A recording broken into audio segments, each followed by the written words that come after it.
Γεια σας και αυτή τη βδομάδα. Σήμερα θα απαντήσουμε μία ερώτηση από την μαθήτριά μας Ειρήνη, η οποία μας ρώτησε πώς χρησιμοποιούμε το ρήμα συγκεντρώνω και στην παθητική συγκεντρώνομαι. Πάμε λοιπόν να απαντήσουμε στην Ειρήνη αλλά και σε όλους εσάς. Όταν χρησιμοποιείτε το ρήμα συγκεντρώνω στην ενεργητική, τότε σημαίνει ότι μαζεύετε ένα μεγάλο αριθμό προσώπων ή πραγμάτων στο ίδιο μέρος. Για παράδειγμα, μπορείτε να πείτε «Ο Κώστας συγκέντρωσε πολύ κόσμο στο σπίτι του για να τους μιλήσει για την πρόθεσή του να βάλει υποψηφιότητα για βουλευτής». Ο διευθυντής συγκέντρωσε τους μαθητές στην αυλή και τους μίλησε. Σημαίνει δηλαδή ότι τους μάζεψε στην αυλή για να τους μιλήσει.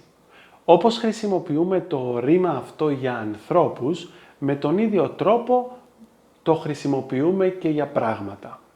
Ας δώσουμε κάποια παραδείγματα. Η Εκκλησία συγκέντρωσε χρήματα και ρουχισμό για τους φτωχούς.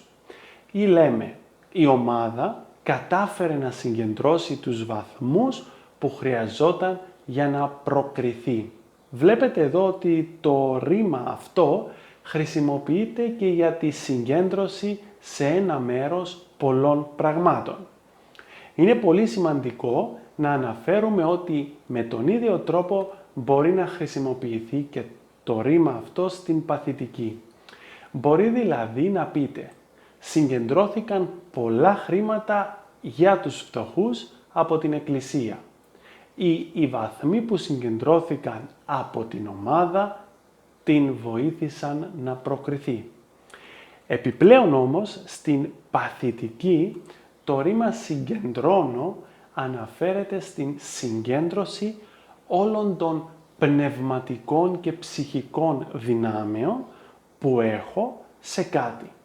Για παράδειγμα λέμε, συγκεντρώνομαι στις μελέτες, στα διαγωνίσματά μου.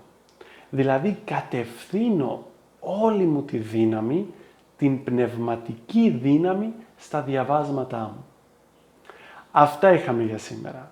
Ελπίζω τόσο η Ειρήνη όσο και όλοι εσείς να βρήκατε το μάθημα αυτό βοηθητικό και να μπορείτε τώρα να το χρησιμοποιείτε σωστά.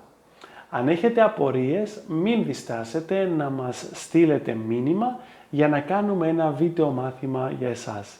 Ευχαριστώ πολύ. Γεια σας!